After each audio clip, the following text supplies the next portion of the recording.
Welcome everybody. We're going to get started here in just a second, giving everybody a chance to file in. Enjoy the vibes while we do.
All right, everybody. Thank you for joining us. We're back here for our first, we call it a show, because we do want to not only inform you, but also entertain you.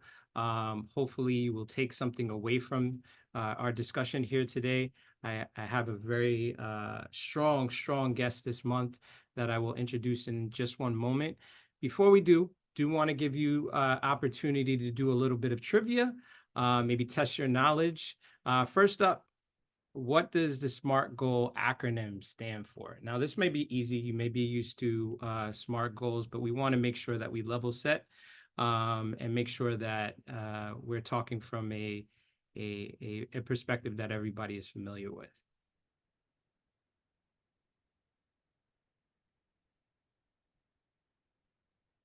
I'll give you a second. All right. So of course, our SMART goals are specific, measurable, attainable, relevant, and time bound. And that is what the acronym SMART stands for. All right, question 2. This one may be a little bit more difficult for you all, but what is the cost of inaction? Give everybody a second to think about it. This is a really important metric that we'll discuss in great detail today.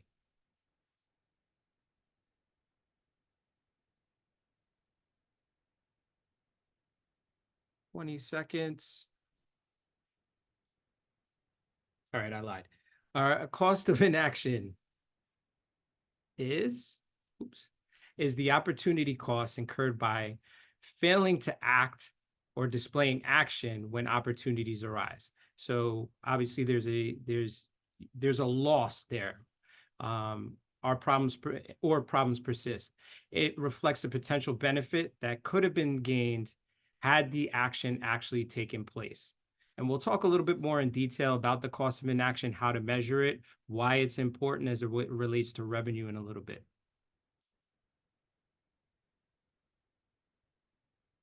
So these are just a couple did you know stats. What we're going to spend a lot of time talking about today is essentially some best practices of what we see working with some of the high performing sales professionals across a number of different industries. So this may be, we may discuss your industry in particular, but most of these stats are across the board. We're trying to give you the best practices so that you can take your revenue in 2024 to new heights and make sure you're reaching your goals.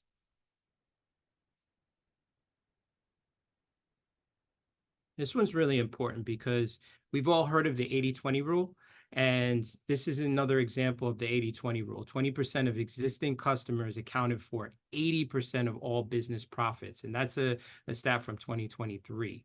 So again, a very small percentage, 20% of existing business, meaning the customers that you're retaining year over year, are accounting for 80% of your business profits. So if you're not paying attention to your customer service and focusing on the existing customers that you have a challenge on your hands. And this one is interesting because one of the things that we've discussed is in previous sessions has been this idea of customer experience, right?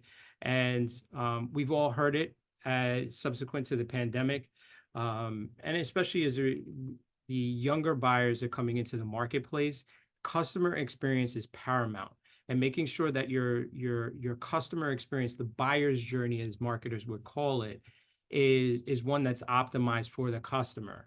And we want to make that as frictionless as possible, meaning that it's as easy for the buyer to buy from you as possible. And not just buy from you as possible, but buy it at a much higher velocity.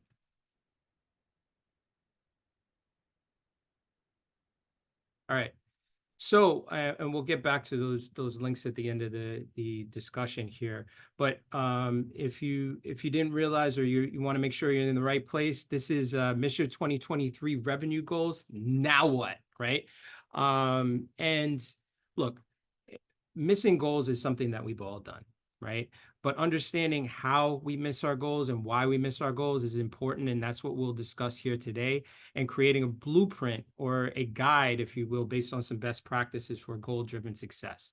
The only way we're going to reach our goals in 2024 is if we do it collectively and have a plan to do so. So I'm joined by a guest. I'll just kind of do a quick introduction of myself.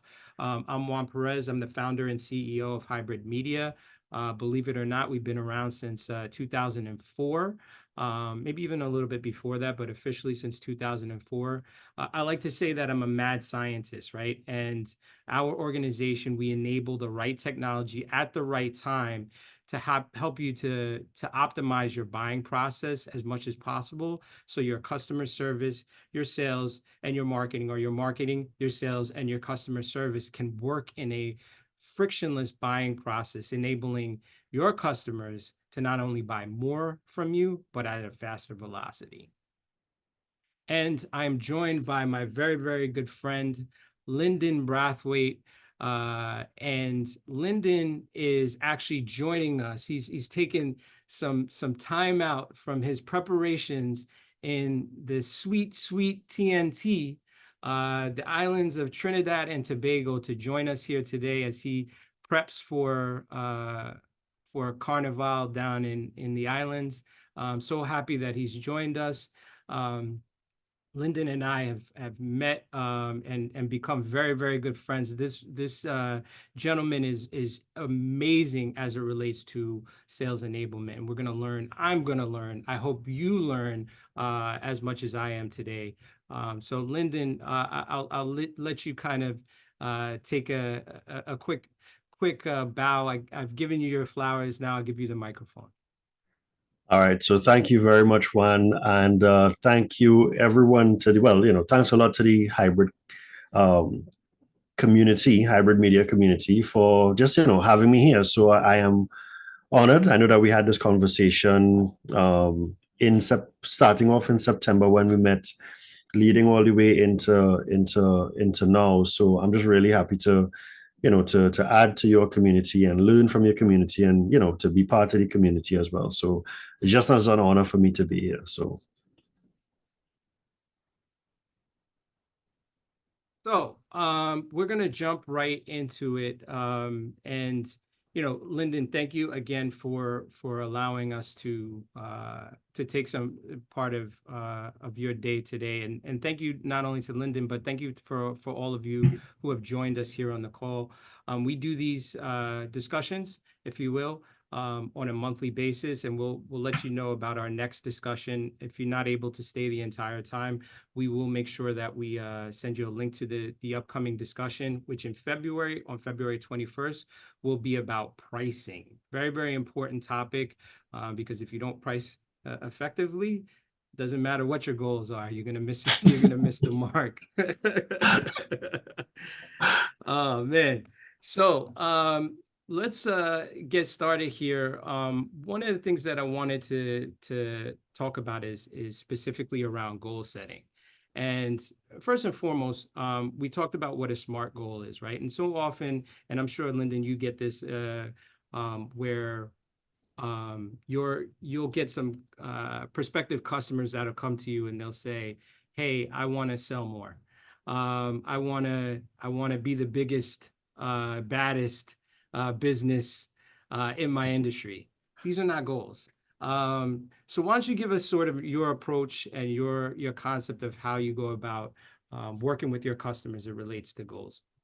yeah, so that's and it so it's going to surprise you sometimes that when I ask the question, so sometimes we'll have customers who will say, okay, we want to do HubSpot or we want to do sales training or we want to look into sales enablement. And I ask them why. The conversations, again, some of it comes along the same things that you've said, right? We just want to be able to grow, and that grow has very ambiguous metrics behind it, or it's very fluffy.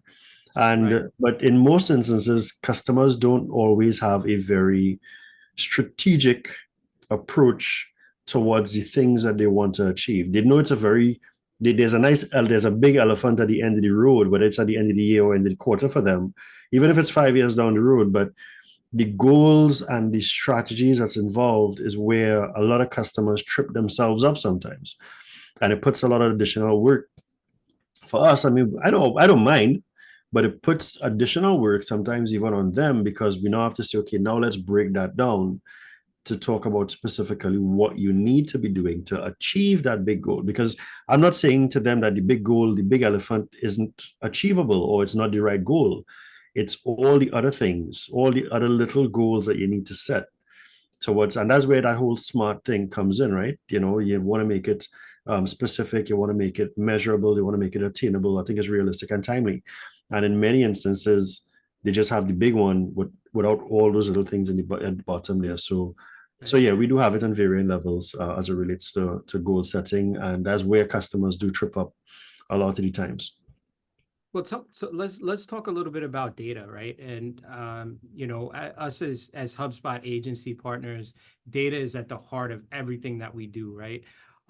As it relates to 2023, if you miss your goal, how do you take that data? It's almost like I equate everything to sports, right? And a team loses really, really bad, gets their butt beat, right? What does the coach do? He knocks over the table. He doesn't even want to watch the video, Film, right? But that right? video is data. Yeah. How can we utilize data from what can be a poor performing year to inform our goals for the upcoming year? Right. So good question too, because that data, well, the data will give you insight in terms of, let's, if we stick into to these sports, right? Um, your averages as it relates to your 3 point shots. So let's consider the 3 point shots, some of your big deals, your bigger ambitions out to the entire thing, right? The ones that you missed or you avoided to take, that's closer, which were your higher percentage shots, which are in the key, in the paint, closer to the basket.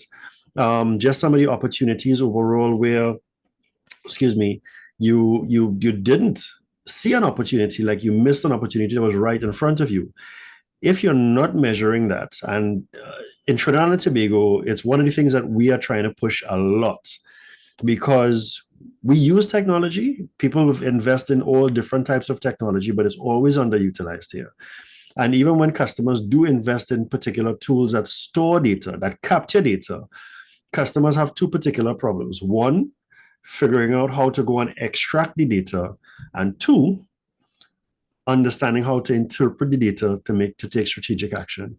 So you tend to find that we do a lot of training people how to analyze data to make the right assessments of the game, post game or pre game, towards going forward, making the right adjustments in relation to the team, what you need, what you don't need. Because here's the thing with that data.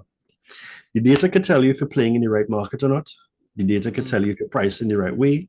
The data right. could tell you if you're seeing the right customers. The data could tell you if your expectations on average time to close, so whatever your timeline of hitting this particular goal is. The data, so like within HubSpot, it can tell you, well, if you want to close deals in 45 days, right now your sales team has a run rate where they're taking 60 days to close a deal. What do you need to do to help accelerate the sale, to cut back on those additional 15 days or whatever it is, to get it down to 45? So that data gives you a lot of information about what you're doing, what's working well, what's not working well, what improvements that you can make. But having, and I would like to say, maybe companies need to maybe invest in a data analyst, so that Mm, someone can help them better interpret the data so that they can now take the right strategic actions where necessary. But the data is a big nice. part of your way forward. Interesting. Yeah. And I think we always talk about what is the next hire, right? And how do I grow my Mm, organization? I think that's part of our discussion here, right? Is as we're looking to increase our revenue, attain our goals, there's a reason for that. We're looking to grow a larger organization, right? In order to grow a larger organization, oftentimes we need to invest in those resources, not just, right. resources as it relates to working capital, but also human resources and understanding what those next hires are. I think for small businesses, of which I'm sure most of the people on this call are, many of those discussions look like I need to hire a salesperson, right? We Mm-hmm, all have mm-hmm. had that conversation. But what does Yeah, a yeah. salesperson look like? If I don't have the data, if you will, to inform what the salesperson should be looking at or focusing on, um, we may be going in the wrong In the direction. wrong So, direction. Yeah. Can I you know, lean into that a little bit? go ahead. Yeah. So I had someone reach out to me last October, and she said, "Hey, Lyndon, I want to, the same thing that you just said. I want to hire a sales rep, because I want to be able to grow. I want to do this in 2024." And I was like, "All right, cool. I need to get a couple of things from you, right? So tell me, what is your average price for the services that you sell? Excuse me. Do you intend to pay them a particular salary? How long does it take to possibly close a deal? Was it type of customers that they're actually going after?" And she actually said, you need all of that to hire a sales rep. I was like, yeah, because you want to understand, if it is that you Absolutely. have a sales rep that you want to generate, you're looking at growth. And if it is that you want to pay them commission only, it means that you need to understand, okay, how long is this person going to have to rely with honor to close a deal that's without a commission? And what's the size of that commission at the end of the day? Because guess what? If it's not worth it for the sales rep, then he or she is not going to put that amount of effort in, and or they may not be around long enough. So you have to figure out how you make it worthwhile. Maybe you give a bigger commission percentage. You understand? So, and all of that is data, but she may not have been tracking that inside of anything. She had a lot of it in her head, but simple things like that, even if you're a small business, those are the things that you have to pay attention to, because I do see small businesses make a lot of mistakes. I mean, even for me, I made a couple of mistakes in the beginning, but now I want to be generous to the sales rep, because I want the sales rep to be able to earn, but I also want to make it very equitable for me as well. But it has to be fair. And those are the things that I need to pay attention to. That's why some companies give a float. They may give you a float for 3 or 6 months, because they know if I give you the right accounts and you start working on those accounts, by the time they close, I can start getting back my return and they start making their money. So it's a few things I have to pay attention to, but the data is important in there. Yeah, absolutely. Speaking of data, I know we dropped a couple of stats at the beginning and kind of hinted at some of the discussion points that I wanted to make sure that we got to. One of them is focusing on experience, and this is really as you start to set your goals, if you will, and reevaluate your goals. You want to focus on what your experience is of your customer, right? And a lot of people will say, well, I don't have an experience. I'm an online business. Your Mm. experience as it relates to being an online business is probably more important, we can argue, than an actual brick and mortar organization. Because the fact of the matter is somebody can walk into a store and you can hold them by the hand physically and walk them around, help them with the products and services that you have.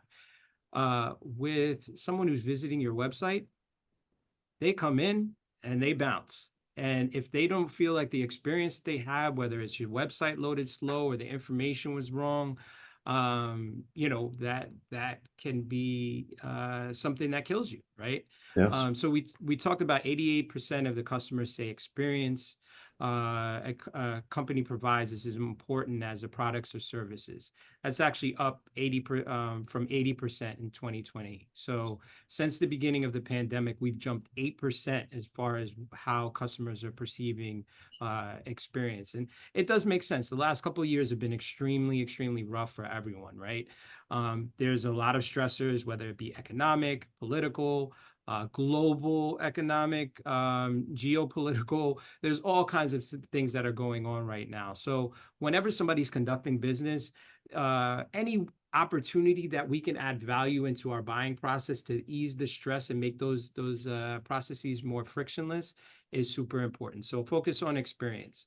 And then also, I would say being informed. Look, Lyndon and I have been selling for a long time. I'm sure the people who are on this call have been selling for a long time, right? The days of being the car salesman are gone, right? Because the buyer is so informed. I can jump on Google right now and probably do as much research on a product or service that I want to buy. So by the time I approach a retailer, a wholesaler, whoever I plan to purchase this product or service, the buyer has a lot of power now. So this is an interesting stat. More than 4 out of 5 sellers, 82%, who exceeded quota by 50%, which is what we're talking about, right? Exceeding quota, reaching our goals, said that they always did research by reaching out to before reaching out to the prospects. Look, this is key. I know this may seem like it's elementary, but we must do research on our prospects before we pick up the phone. It's better to talk to less prospects and be more informed about them than it is the spray and pray, right? Mhm. That spray and pray analogy is just and then the last thing I'll say is focusing on your revenue teams. Now, look, I recognize when I say revenue teams, everybody may say, well, I'm a solopreneur and I don't have a team. I don't have revenue teams. And when I say revenue teams, I mean marketing, sales, and customer service, right?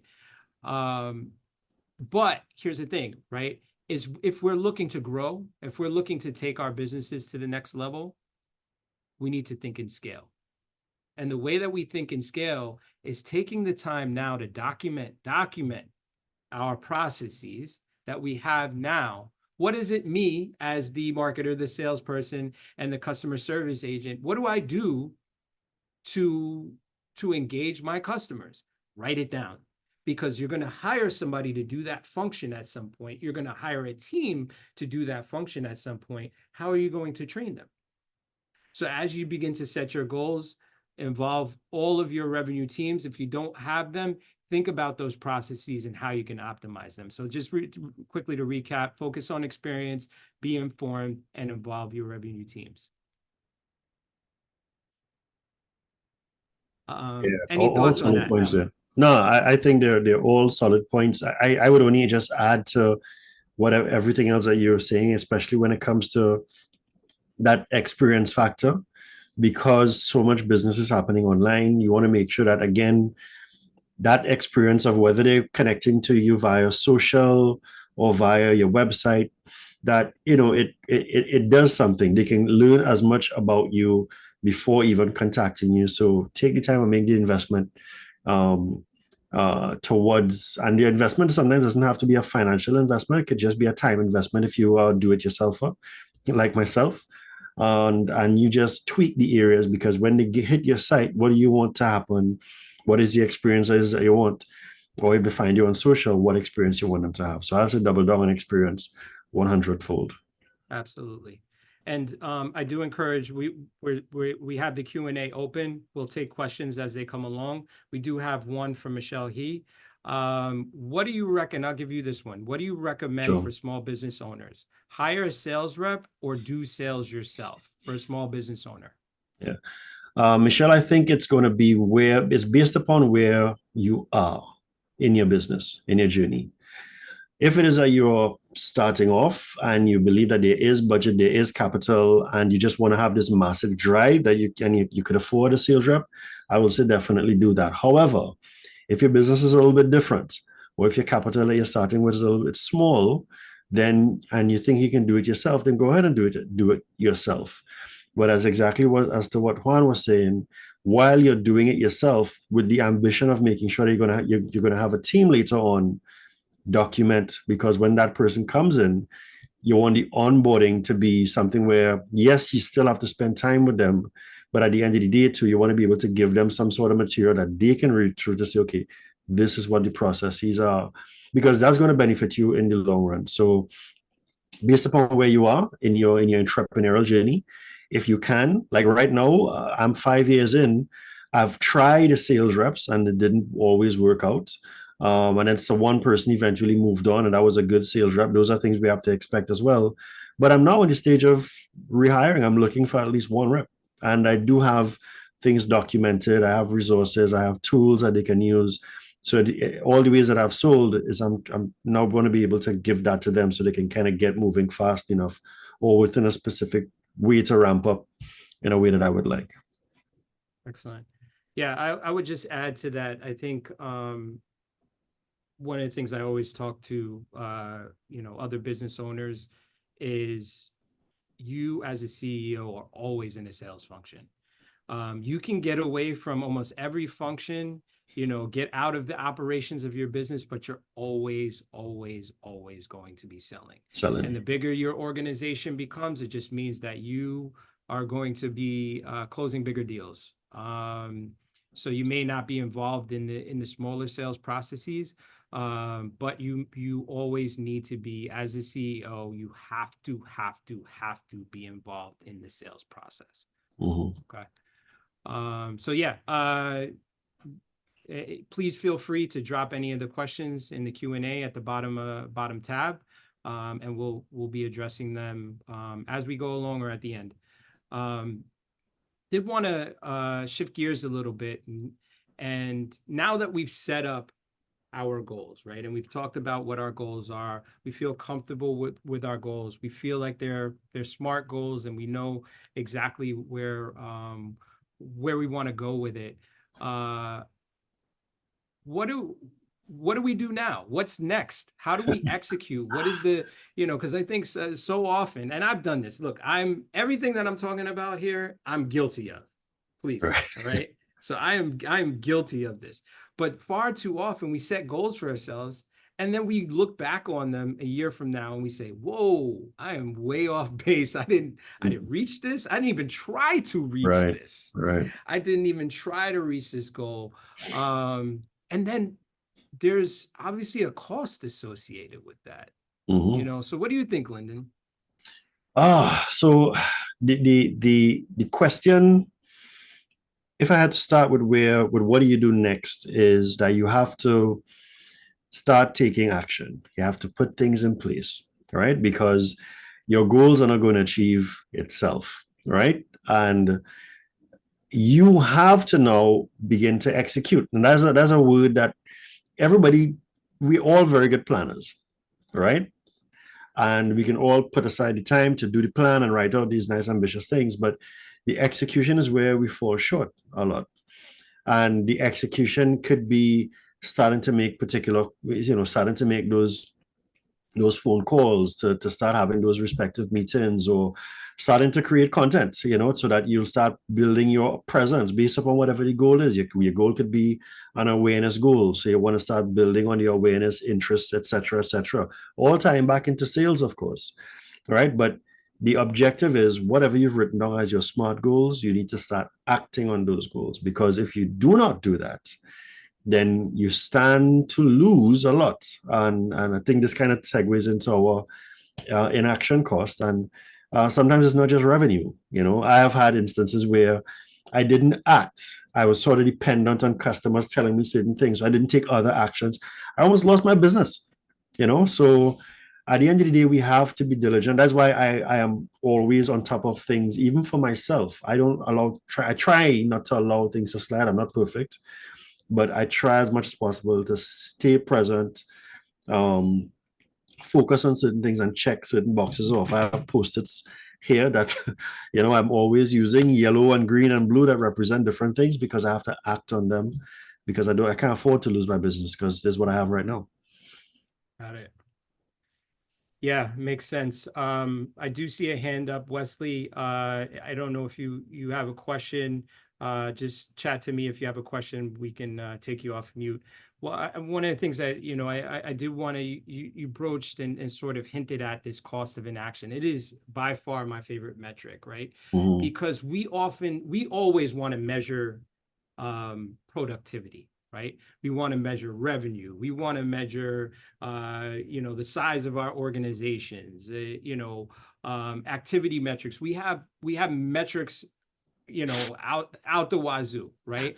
We have so many metrics, but we very, very rarely measure what we don't do, Yes. right? And there is a cost associated with it. For instance, right?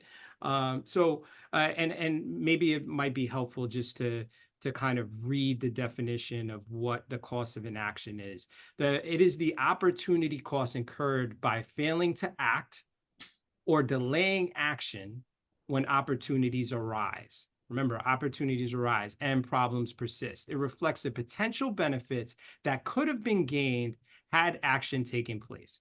And this is one of those things, right? Whether it's I had a cost of inaction, I had a really, really smart individual that I was looking to hire. And I waited and I waited and I waited and I waited. And what happened? He got another job and Mm. I lost out. So I'm now measuring what the loss, because he was in the revenue function of our potentially in the revenue function of our organization. There was a cost from a revenue standpoint, a measurable cost associated with not hiring that individual or not implementing the right technology or not moving into that retail space that you needed to move into, not using an industrial kitchen and now having to pay the fines that you didn't anticipate because you were sort of making do with that solution. Yeah. um, the cost of inaction is real. I mean, we can talk about lost revenue opportunities, competitive disadvantages, because your competitors are taking advantage of those opportunities. Obviously, missed innovation. The point of the matter is, we as CEOs, if there's an opportunity, we have to measure the risk versus the reward. And if the Mm. risk, remember, when we measure that risk, it's not just in how much it's going to cost, but how much is it going to cost us if we don't If you implement don't, that? yeah. Can I add to that there, Juan? And again, I like to add. So you used the personal example of not hiring that particular resource and the cost of that. Earlier, I spoke about me not taking certain actions and it almost cost me my business. But even for for those of us that's listening here, simple things as follow up, right? Because we might look at some of our big companies and think that they're not doing certain big things. But so there, I'll use two examples, right? And this is an executive director for a school. She's just like us. It's her business, right? So she's an entrepreneur herself and the business as well. She took some leads, 3 leads. She gave it to a sales rep. Sales rep didn't make the calls. She lost out on $100,000. All right. Another client with a large amount of leads that came in, those sales reps have the leads coming up in their thing. They didn't follow up. It cost them that inaction $59 million. So it varies. And here's the thing, right? That $59 million or that $100,000 or whether it's just the new resource, it impacts on our growth, right? It impacts on what our plans for next year is, right? So there is an impact, even though if we may not see it as an immediate revenue function, but by you just not doing that or kicking the can down the road and we procrastinate or setting the alarm for some other time, that is inaction and it's costing us, It's but from a costing you. personal standpoint or otherwise. Absolutely. Absolutely. Couldn't agree with you more. I apparently we touched a nerve here because the Q&A is lighting up here.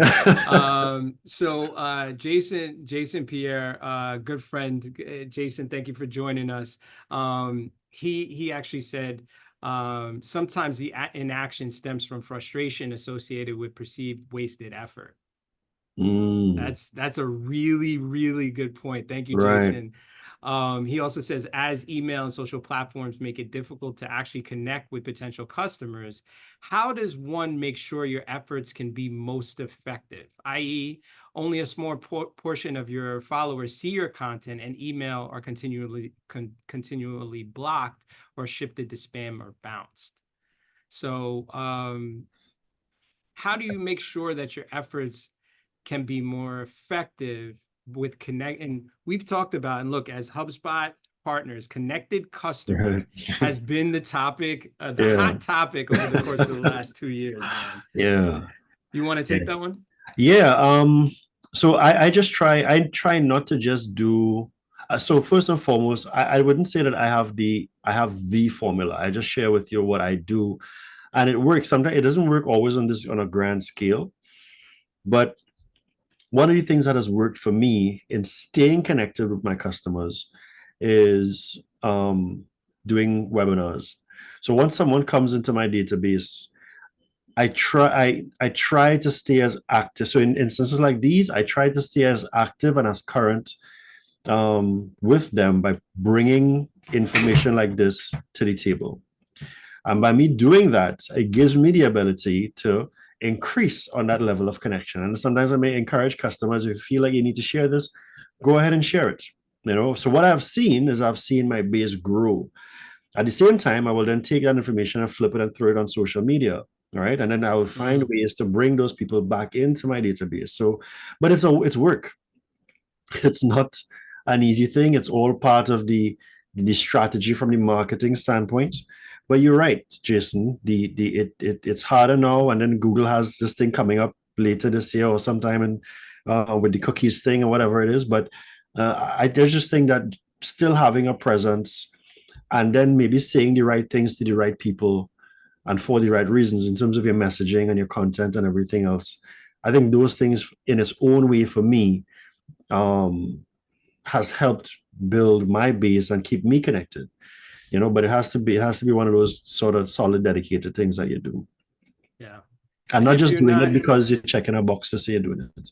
if you're not following Lyndon on social media, specifically LinkedIn, he is one of, if not my favorite voice on LinkedIn. Super, super timely and the insights there. So please follow Lyndon on social media, and I'm sure if you don't mind, drop your social media links in the chat. That'd be great. Sure, will do. Just as an addition to what Lyndon said, one of the things that I do, and this is just a personal thing, and people always seem to get value from this, is find a social media platform that works for you, right? That you feel comfortable with. I love Twitter, right? And it's funny because when we go to conferences like the Inbound conference in Boston in the fall, most people will sit there with a notebook, right? And they'll take Mm. notes. I just take notes on Twitter. So I just tweet all my notes. Why? Because not only do I have record of it, but now people can benefit from the insights even if they're Yeah. not there at the Inbound conference. So it's content. Obviously, it's regurgitated content. So I make sure that I give attribution to the speakers. But I think it's value adding because the audience is able to gain some value there. We do have a couple more questions, so I want to get. This is a really good one. Wesley asked, should we Puts. buy I guess buy a timeline every quarter? I think in terms of like, and correct me if I'm wrong, Wesley. I think what he's referring to is how do we like prospect? How do we project? And how do we set our goals? Should our goals be quarterly? Should it be monthly? Should it be Mm. annually?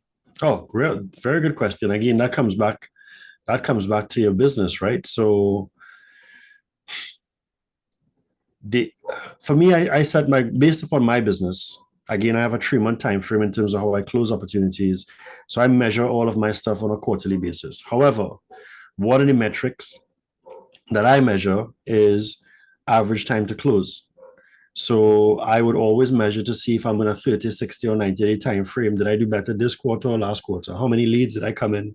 And based upon those leads that came in, how many of those converted into actual, closed sales, right? And then all the conversion ratios and stuff like that. So average time to close is a big one for me, and I measure based upon my business, but your business might be different. So I've had customers who, this was like right there in November. He wanted to do 100 websites in a 45-day period. But again, his on average, the customer's journey now, not even the sales reps, the customer's journey is a little bit longer, and they don't have enough. They not because we only recently started engaging. They don't really have enough history of finding ways to cut into that, to cut down that. So those are things that you will really have to measure. I would say start with 30 or 45 days. You would know your business based upon what you're selling, who you're selling it to. So because size of item, price of item, size of item, logistics, all those things are factors. So, but yeah, I can't be specific to any one thing, but based upon your business, look at it quarterly or monthly. Yeah. I that's really good insight. I didn't even honestly, I learned something from that. If you're looking, so essentially what you're saying is if I'm looking to figure out how, and this is sort of our third point of what we want to talk about is reporting, is if you're looking to figure out how frequently you should be reporting, you should look at your sales cycle. I call it sales Yes. cycle. You say average time to close, pretty much the same thing. Same thing. I Yeah. know Obina actually asked a similar question about what sales metrics should we track. I keep a KPI library, right? Mm-hmm. And KPI, key performance indicators, these are things that we put on our dashboard, right? And they may not be relevant to every business, but I break them down again using those revenue sort of positions or operations is the sales, account management, customer service metrics. And these aren't just revenue metrics. These are activity metrics as well. How many emails are you sending out? How many calls are you receiving? How many text Mm-hmm. messages are you Yeah. responding to? So all of this should be metrics that you track. I'll just run through a couple that I have, I pulled up here. Sales volume by location, right? So if you have multiple locations, which helping you to identify which one of your locations is doing really well. Competitor pricing, super, super, super important. If you don't know where to start out, look at your competitor, right? Look at your best competitor the one who's kicking your butt, and figure out what they're doing. I don't care if it's KPIs, I don't care. Look at what they're doing and copy it. Start from there, right? Mhm. What is their pricing structure? And we'll talk about pricing again in our next discussion. Existing client engagement, employee satisfaction, I think, is a really important metric to especially from a sales perspective. And you know this, Lyndon, um, keeping your sales team or your sales, and even if it's yourself, right, engaged is super, super important. If you're losing every deal, your morale goes down, Down. right? Down. And you need to do something to make sure that you feel confident, because if you're not confident, guess what? That losing streak is going to continue. Using the analogy, I mean, we talked about basketball earlier, right? With the jump shots, the Pistons at the beginning of this year were trash. Why were they trash? They were trash because they got on a losing streak, right? And that happens. It's not about one, they're just a bad team. They got on a losing streak, and streaks happen with everyone. Good streaks, so you'll have good times, a good quarter. It may be followed up with a bad quarter. What we want to do is ride the wave for those good times and make sure we minimize the wave for those bad times. Yeah. Close ratio is another one. Let me see if I have another. And then some activity metrics, right? Opportunities created. How many deals are we setting up? Yeah. How many deals are we winning? How many proposals are we sending out? That Hmm. may be a metric, right? If we Yes. know that we're closing 20% of the deals that we send out, right? And we have a goal to reach, $1 million this quarter. If we don't send out enough proposals, how the heck are we going to reach Exactly. how are we going to reach our goal? So Yeah. I hope that helps. What I'll do is I'll make sure that I send out a copy of some of these for everybody who's on the call. I'll send out a copy of some of these KPIs that you can take a Can I look can I at. just add one interesting Sure. one here? And it's I would always say pay attention to your customer. It's not so much so a metric, but it's something to be hyper aware of, right? Because sometimes we jump out and say, okay, we want to service this market and this vertical and this size customer, yada yada yada. What has happened to me over the last year, sorry, I picked up some customers that was never in my ICP. They came and they said, listen, you were recommended. This is what we do. This is where we feel that we need the help. And they were never on my radar, like to look for companies that was in equipment and safety supplies services. And then there was another one in something else. And when I looked at that market was huge. Huge meaning there's an abundance of clients. So if I have one that has that interest, then one times whatever that is, then my total market, it just increased. So as I say, it's not so much so a metric, but also just pay attention to the markets, because that's like you're seeing, I think Juan was talking about it, just like a missed opportunity. Because you're not kind of hyper aware, talking to your team or just talking to yourself and just looking back to see, okay, who did I speak to? Who reached out to me? Who wasn't a good fit? Who was a good fit that surprised me? You may be missing out the ability to capitalize on an industry that might be hot right now because of whatever legislation those are factors that happen here too. So there may be certain things driving a sale that you are not even expecting. And all of a sudden, customers are looking at you or your services to get dealt with in that space. Awesome. Yeah, we have a couple more questions here, so I want to make sure we get to all of them. So Hasina says, what would you say is the minimum budget for only marketing monthly? Budget is a great question. Budgets, again, what would you say is the minimum budget for only marketing monthly? Again, it comes down to okay, let's go back to whatever your goal is, right? So if your goal is to achieve $100,000, let's just using up $50,000, right? And you want to achieve that $50,000 in the next 60 days, then the question will now be, how do you want to go about doing that? And what does your marketing activities look like?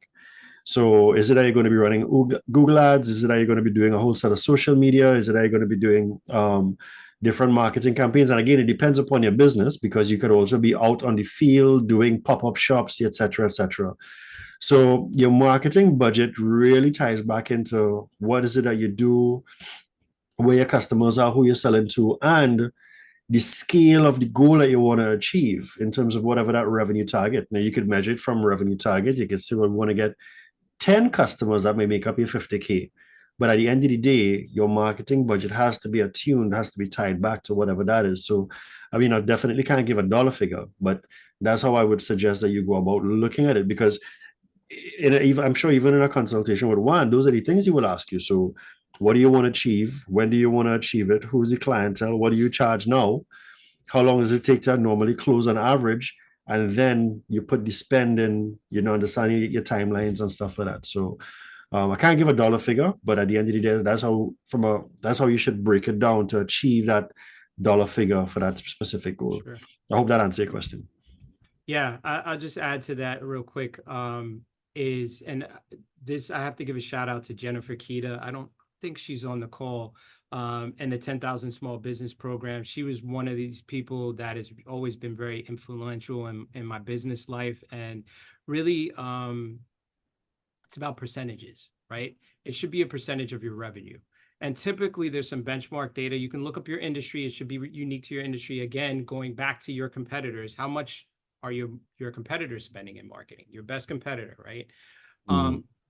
Benchmark data anywhere between 2 and 5% for B2B, and a little bit higher if you're looking at as B2C. So I think I believe it's 5 and 10% for B2C is benchmark, and 2 and 5% is B2B of your total revenue. So what that means is as your revenue grows or shrinks, hopefully not, you should be spending that percentage as a benchmark. Start there and then begin to look at, okay, well, if I'm looking to be more aggressive this quarter, maybe you want to invest a little bit more. But don't think about it in terms of a dollar amount. Think about it in terms of a percentage. If you think about it in terms of percentages, you'll be able to calculate that ROI, the return on your investment, a lot easier. Yeah, I like that point. I never thought about it like that. So that's a learning for me too as well. Yeah. Okay, so one other question here from Obina. Where does the marketing process end and the sales process begin? I love this question. I love this question. I'll let you take a first crack at it. So I would definitely say the marketing process can end when the lead is initially passed across the sales, right? Right. That's where it initially, in theory, it will stop, right? However, Abina, and this is just my perspective based upon the things that I've seen and my understanding that it may not really end there anymore because based upon the interaction with the sales rep, marketing may have to be re-engaged to help close that sale. So it's never really a cutoff point, because it could come back from a collaborative standpoint to what's closing the opportunity. But again, it comes back to the business, right? So I would say initially it should end at the handoff. But I'm pretty sure marketing would love to know, hey, did that thing eventually close? So, right, so they should really be involved all the way down to the end and not just reliant on things. But I'd love to hear your input there, Juan. Oh man, this is a question and a topic that is always debated, right? And I Yeah. have one of the places where I found this to be most interesting is in higher ed, right? And it's funny because a lot of our clients are in higher education, and they don't think of themselves as marketing and sales professionals, right? Because it's all academic, right? But we do recruitment, especially in 2024, right? We do recruitment of students, right? They recruit students. The student fills out an application, right? When I was going to school or looking to go to college, I won't say how long ago, but some time ago, I filled out an application on a piece of paper with one of these, right? Pen. And people don't do that anymore. They use a computer. So what happens is now they're able to fill out 10, 15, 100 applications, right? Which now means that the process isn't done just by getting them, recruiting them. You now have to sell them. So the marketing is the recruitment process. You got them essentially saying, "Hey, I want to be a lead. I think I'm qualified to be a lead by filling out the application."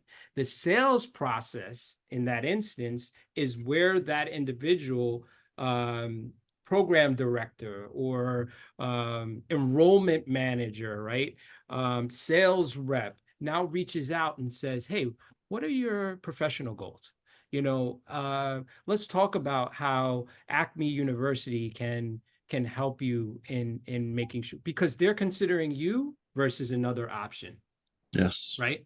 So from a marketing standpoint, where the marketing process, in my estimation, begins is, especially in 2024, is the educational process. It's the investigative process. It's the research that somebody is doing online. Now they have 10 or 15 options, if you will. And at that point is where the sales process begins. Oftentimes the individual or the buyer will raise their hand. Sometimes they don't.